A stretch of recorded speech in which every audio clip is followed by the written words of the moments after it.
Watu watano wamefariki dunia na wengine 8 kujeruhiwa katika ajali ya gari iliyotokea kijiji cha Vuga wilayani Lushoto mkoani Tanga. Kamanda wa polisi mkoa wa Tanga, Almachus Mchunguzi, amethibitisha kutokea kwa tukio hilo na kueleza kuwa chanzo ni uzembe wa dereva kushindwa kulimudu gari na hatimaye kuacha barabara na kutumbukia bondeni. Mimi ni Yusuf Emmanuel na hii ni Jambo TV. Ajali hiyo imehusisha gari namba T 151 DMC Costa mali ya Mansur Mohamed ikiendeshwa na Ali Dionizi.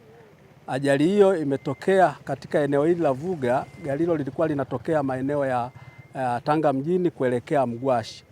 Ajali hiyo imesababisha vifo vya watu watano, wanawake wawili watu wazima, wanaume wawili watu wazima na mtoto mchanga jinsia ya kike ambao wamepoteza maisha hapa katika eneo la ajali, lakini vile imesababisha majeruhi ya watu 8 ambao wakiendelea na matibabu hospitalini.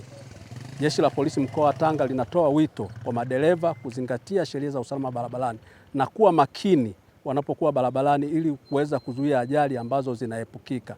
Lakini vile tunaendelea kutoa wito kwa wananchi kwamba watumiaji wote wa barabara kwamba swala la usalama barabarani la kila mmoja wetu tuendelee kuzingatia ili kuepusha haya madhara ambayo yanatokea kutokana na hizi ajali.